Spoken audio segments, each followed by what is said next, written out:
E aí, minha gente, voltando para a segunda parte do vídeo aqui do nosso Nosferatu, nosso charmoso modelo de hoje aqui.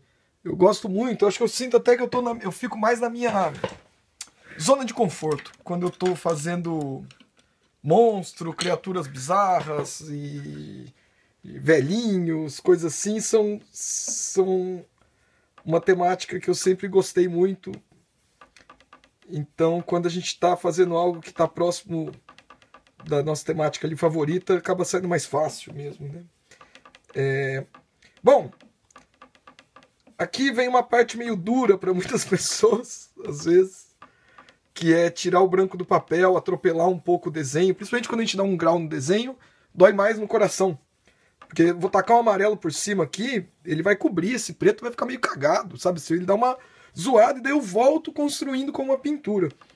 É claro que como esse trabalho ficou, né? Quando a gente avança mais o desenho, eu não gosto de avançar muito no desenho geralmente, para não precisar ficar depois com medo de atropelar tudo, né? Quando a gente avança muito com o desenho, daí dá dó, né, um pouco, já ter feito uma parte do trabalho ali, que geralmente vocês veem no vídeo, eu atropelo, passo para todo lado. Aqui eu vou tentar ir mais sutil, tirando o branco do papel, porque o amarelo, para variar, é mais drástico do que as outras cores. Eu trouxe também o secador de cabelo aqui do lado, para quando eu aguar mais escuro. Então, quando eu for no escuro, até rola atropelar um pouco, mas no amarelo eu vou ser mais cuidadoso. Ó, vamos ver aqui. Porque ele atropela mesmo. O fundo vai ser escuro, tá? Então eu tô testando ali. Mas tá vendo? Quando ele pega no preto, o amarelo, ele tende a cobrir. E não sei se eu quero abafar tanto assim o meu preto. Então vou pintando. Ele vai ficar parecendo, acho que o Yellow Bastard lá, que é um personagem do Sin City. Não tem um cara meio bizarro, amarelo, podre? Ainda mais esse amarelo com... Ó, já deu uma tingidinha. De novo, eu comparo com o marker, às vezes, porque vocês estão vendo como ele faz um efeito semelhante? Ó. O guache aguado ou aquarela, eles têm essa característica. Agora eu vou continuar aguado, então eu estou na transparência ainda, tá? Lembrem-se, não é opaco. O opaco é quando eu ponho branco. E vou na pegadinha ali da aquarela mesmo, evitando um pouco para não matar os meus pretos. Se matar um pouco do preto, tudo bem, porque o preto eu posso retomar depois. Né? Mas eu tenho que baixar o valor tonal dessas áreas, não adianta.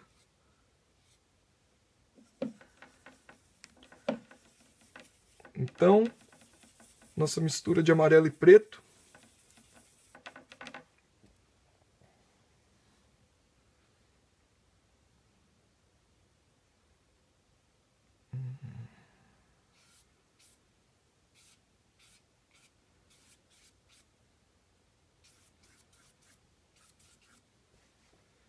Acho que eu podia pôr. Vamos ver. Um amarelinho aqui, ó. No fundo. Talvez, dependendo de como for, eu brinque com esse amarelo do fundo. Quando eu vier com o preto. Tá? Porque aqui eu vou escurecer com certeza. Porque sempre eu escureço onde tem a luz. Aqui tá batendo uma luz forte, eu vou escurecer bem o fundo. Mas aqui é uma sombra. Então, dependendo de como eu desenvolver a sombra, eu vou colocar um amarelo atrás dela. Porque às vezes eu posso chegar com o preto, mas não encostar. Para ter um tom claro encostando na sombra e um tom escuro encostando na luz. Esse é um princípio mais ou menos do chiaro escuro. Vocês já ouviram esse termo em história da arte, quando fala da Renascença, pintura italiana? Que é você criar relações de contraste de claro e escuro, não necessariamente por causa da luz da sombra, né? Mas por causa da composição. Ó, Já aproveitei aqui. Né? Então, lembrem-se, o que eu estou fazendo agora é desenvolvendo a minha chave baixa, né? Na minha escala de valor tonal, com transparência, com tinta aguada, com o guache mais ou menos na densidade da aquarela ali, sem o branco. Não abram o tubo do branco à toa, do guache. Deixe para a hora certa. Como eu disse também, isso aqui parece muito o processo do óleo. Eu estudei pintura a óleo por muitos anos. Uma passarinhada no sítio. Não sei se está pegando aí o áudio. Se eu demorar muito para acabar, vem os gansos aqui na janela daqui a pouco. Falando, Daí vai ser terrível. Mas eu acho que eu acabo antes deles ficarem com fome.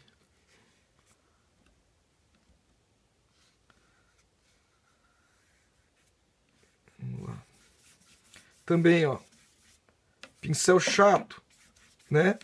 Ele ajuda, porque ele cobre umas áreas. Imagina fazer isso com o pincel redondo.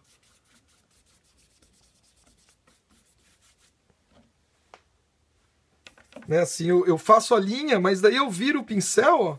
Ele já ficou super largo. E me possibilita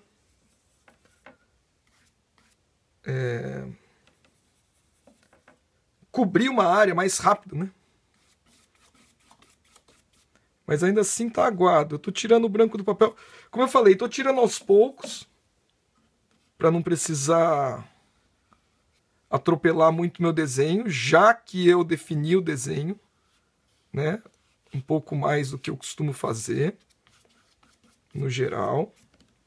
Mas agora pronto, ó, lavei, né? Isso aqui pode ser chamado de veladura ou de matizar, às vezes. Eu quase que matizei com o esverdeado aí, né?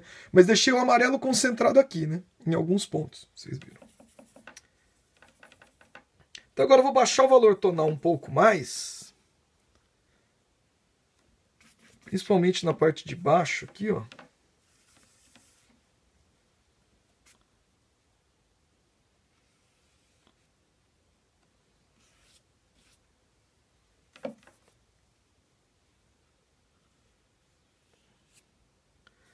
Para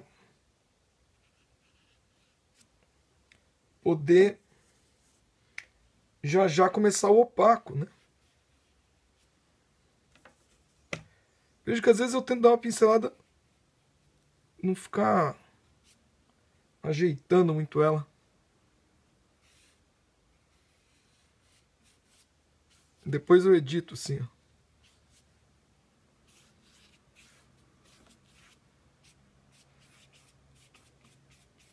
Também não quero recortar muito o ombro dele, nem nada assim.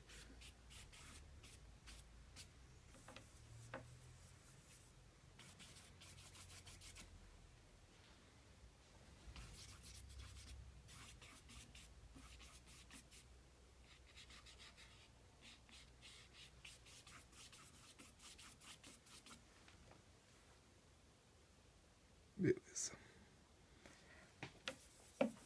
Acho que agora tô começando a chegar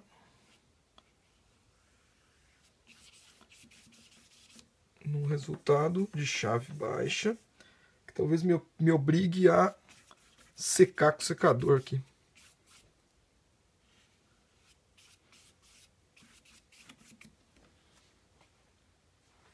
Ficou uma área muito clara aqui embaixo. Tá vendo? Esses pontos, eles não podem chamar mais atenção do que aqui. Só que se eu escurecer agora, como tá úmido, ele vai virar uma massa só, e eu gosto dessas sombras projetadas. Então isso me obriga a secar o papel, certo? Ó.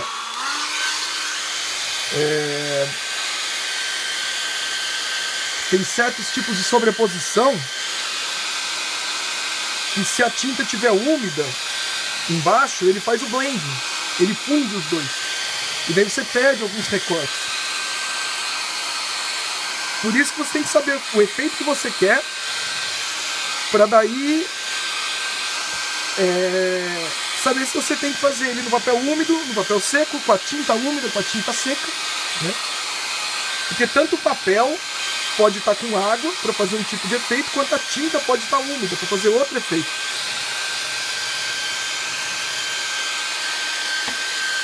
Ó, agora está sequinho, eu posso sobrepor sem perder o recorte.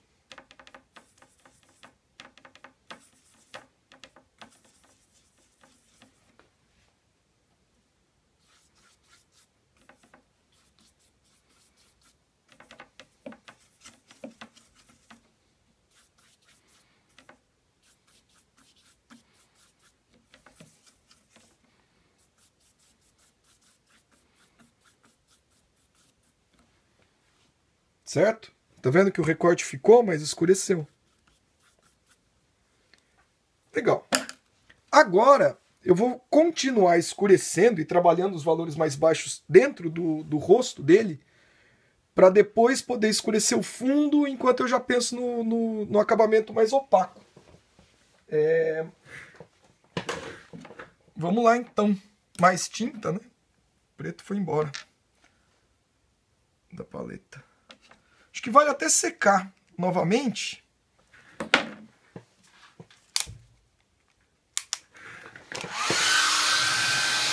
Até para pôr a mão, né? Às vezes aqui ficou muito úmido, por exemplo. Se eu colocar a mão aqui, eu meio que borro. Então, tendo o secador do lado, vou começar uma etapa nova. Posso secar.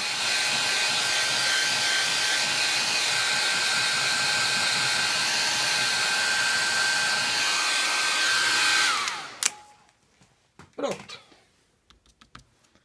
Agora vai ficar mais confortável de manusear.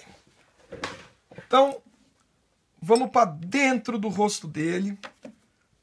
Chave média baixa. Ainda tem amarelo misturado no preto. Mas agora eu vou tentar definir uns tons escuros, uns meios tons, para poder iniciar o opaco, né?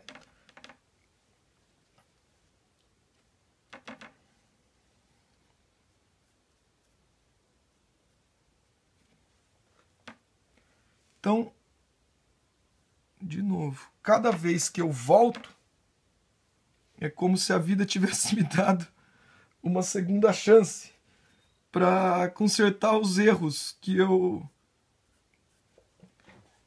cometi. Erro, não sei, né? É difícil, não gosto talvez de pensar muito essa coisa de erro. Porque senão parece que a gente está realmente arrumando. Então, não vamos pensar dessa forma, não. Vamos pensar melhor.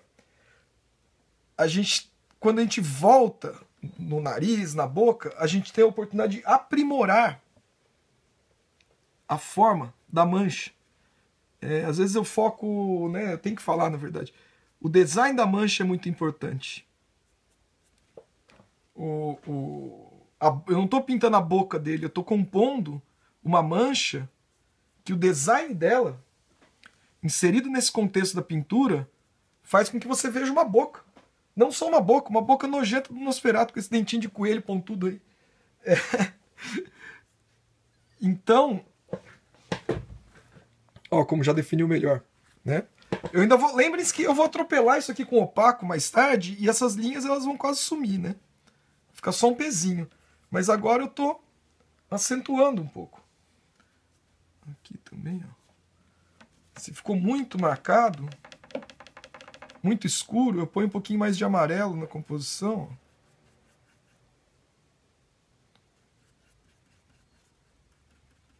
Frotizinho. Lembra do Froti, nosso amigo? Para fazer as passagens de tom.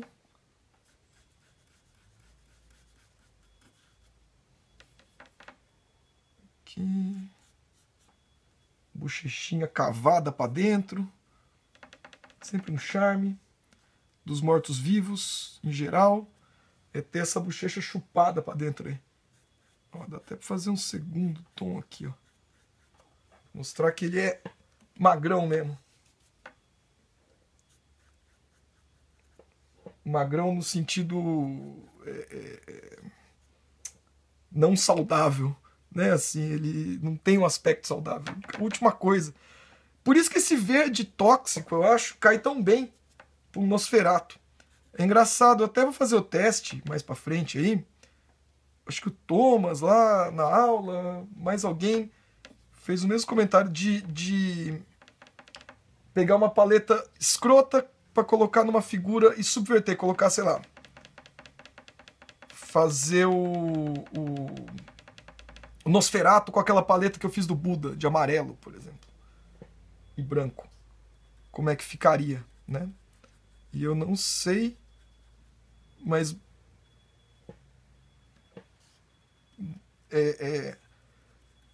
porque não é a atmosfera que você pensa. Nosferatu um vampiro, por exemplo.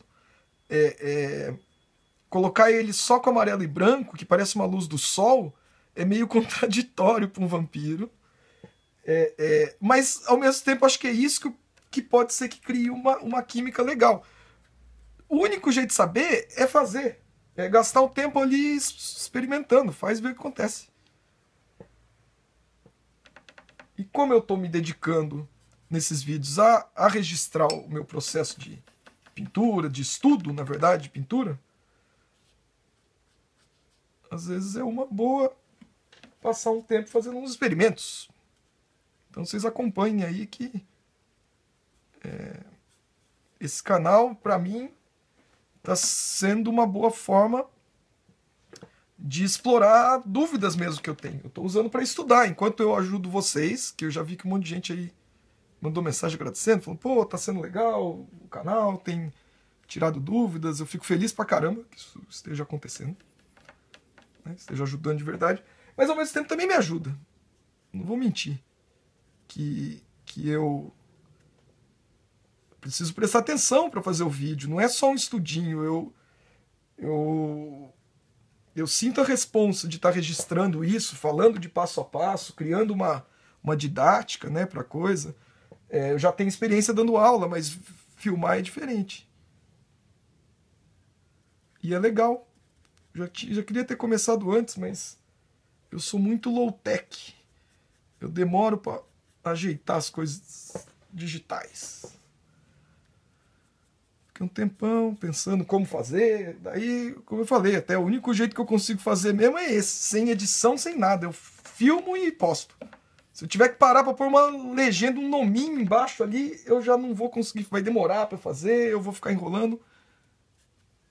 Eu acho que esse formato sem edição, sem nada, perdoem aí qualquer atrapalhada que me der no meio do caminho, mas eu acho que ou é assim ou não sai o vídeo.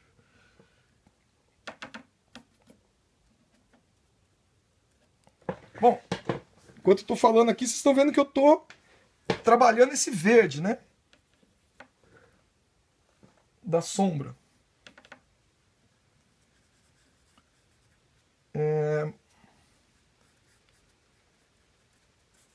Aqui, eu acho que vai caber até o opaco malandro mais do que outra coisa.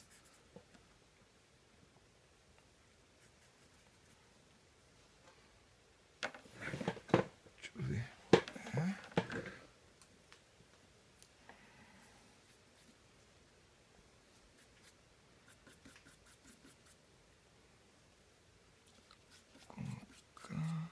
Agora, galera, vocês não sabem o que está passando na minha cabeça, então eu tenho que ficar falando para vocês meio que saberem que eu estou planejando algo aqui.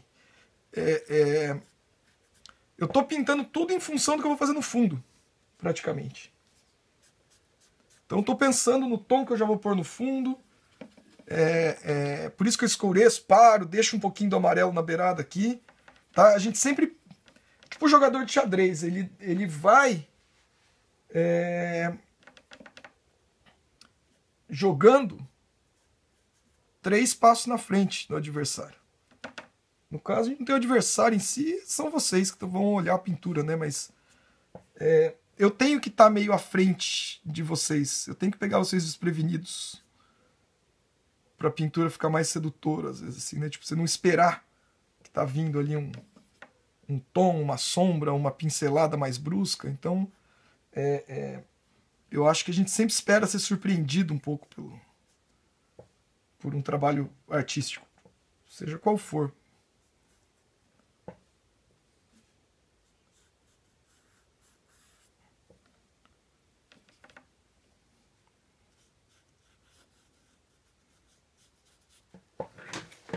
Eu acho que já já eu tenho que escurecer o fundo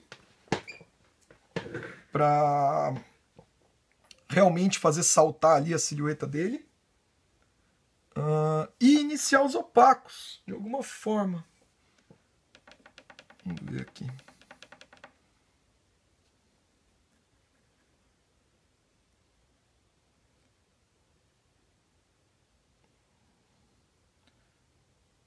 Como eu falei, né? Eu estou usando como referência uma escultura de um artista chamado Peter Gabriel Murphy.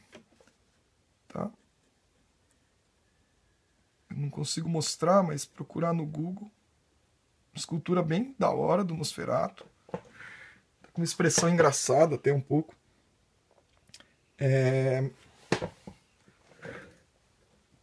Vou pegar um pincel fino, aqui ó, redondo, né? Tá vendo que eu tô usando pincel chato e agora eu vou pegar um pincel fino. Para fazer uns detalhes mais lineares com o preto. Então vou usar o preto puro. Puro nunca, vai.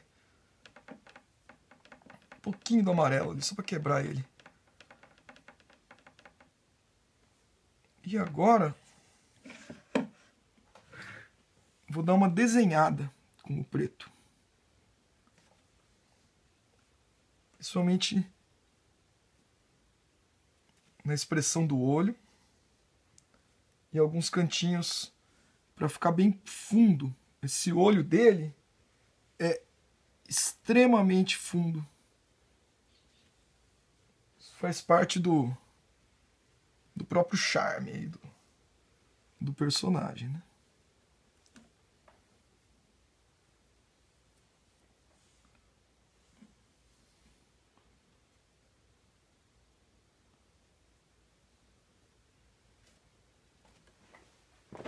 Depois eu posso mexer no branco do olho dele também, tá? Se eu quiser. Com o opaco. Lembre-se que eu nem iniciei o opaco ainda. Também não vai ter tanto espaço para o opaco assim, mas...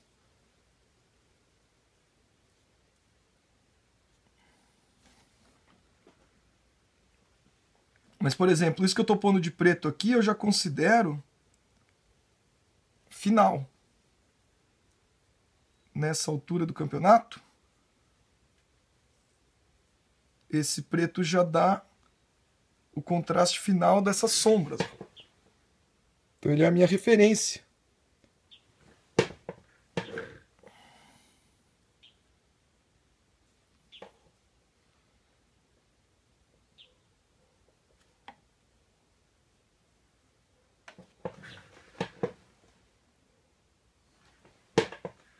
Acentuar essa sobrancelha. Tá vendo como o amarelo tem opaco? Onde ele passou por cima do preto, ele detonou o preto. Não são todos os pigmentos que têm essa capacidade de atropelar o preto, não. Mas o amarelo, para variar, apronta.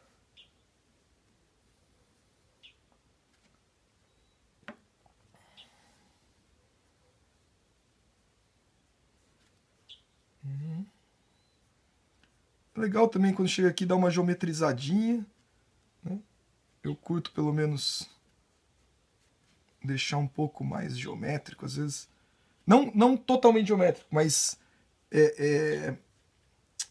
criar um contraste entre formas mais orgânicas e formas mais geométricas. Não sei se já ouviram o pessoal de concept falar um pouco disso. Curva e área poligonal, essas coisas.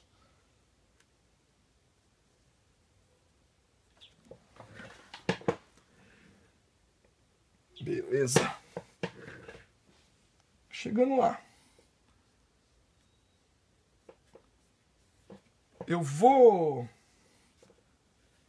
colocar o preto no fundo antes de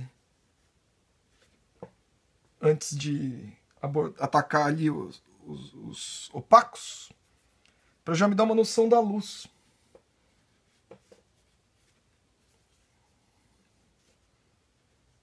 Então ele tem uma roupa meio... Não é uma gravata, mas é uma coisa meio... Sabe, esse Sharp de seda, sei lá o que que é. Que ela vem, enrola no pescoço, mas daí aqui ela prende por dentro do casaco.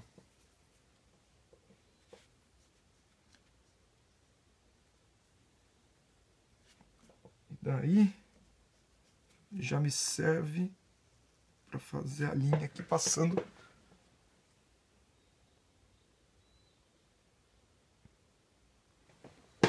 por dentro. Beleza. Vamos então pegar o fundo agora. Colocar o preto no fundo. Eu acho que eu vou atropelar todo o fundo com preto, variando um pouco ali ou aqui, mas eu não escureci tanto a sombra para valer a pena deixar a luz ali. Eu acho que o preto no fundo vai ser melhor. Então vamos lá.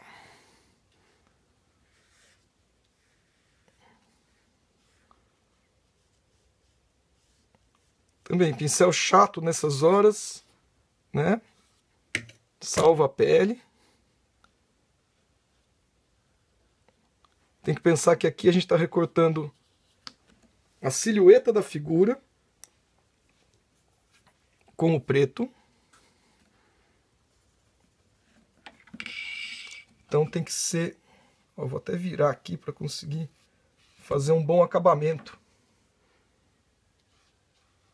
Porque é essa mancha do fundo que está criando o desenho no final das contas.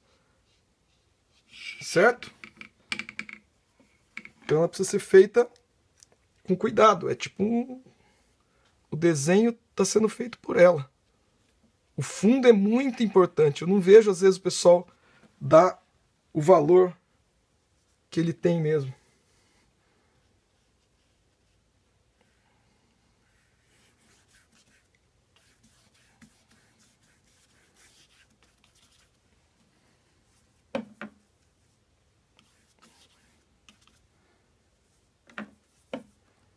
E agora aqui, ó. Como eu falei. Pensei que talvez podia deixar uma luz aqui, mas quando chegou na hora, não me pareceu que havia contraste suficiente na sombra. Então, ó, lembra que eu falei para não deixar a linha se formar em volta dele, né? Então eu não vou contornar a figura inteira. Ó. Assim que eu acabei uma parte, eu já uso o pincel chato para expandir a mancha.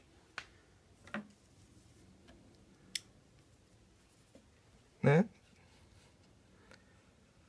No gouache, o legal é que dá para fazer isso de trazer o fundo para definir a figura, tanto no escuro quanto no claro. Eu podia pegar o branco e trazer o branco para o fundo aqui. Se eu tivesse pedindo isso na minha chave de valor tonal, né?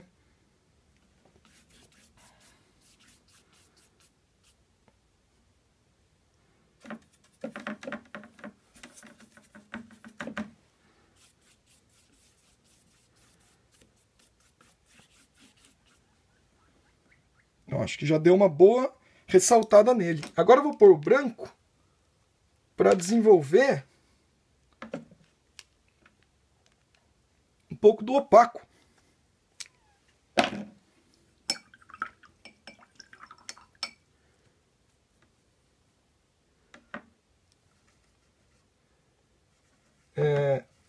Tem que lembrar também, né, que esse acinzentado que se forma do opaco, ele pode surgir numa hora boa, às vezes para fazer um meio tom. Aquele nosso meio tom cinza cromático.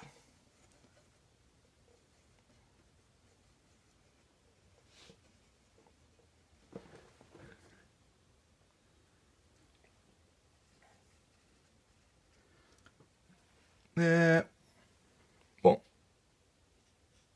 vou colocar um pouquinho aqui no olho. Vou realçar uma luzinha aqui. E agora, o que eu tô pensando em fazer, na verdade, já que já passou de meia hora, é fazer um vídeo só dessa abordagem opaca. Fazer em 3 partes. Porque daí, antes de começar, eu já paro nessa etapa, já fica congelado isso aqui, e agora eu vou fazer mais um só para trabalhar o opaco. Acho que eu vou até ampliar um pouquinho no rosto dele, para fazer os detalhes. Beleza? Então até já já. Um abraço.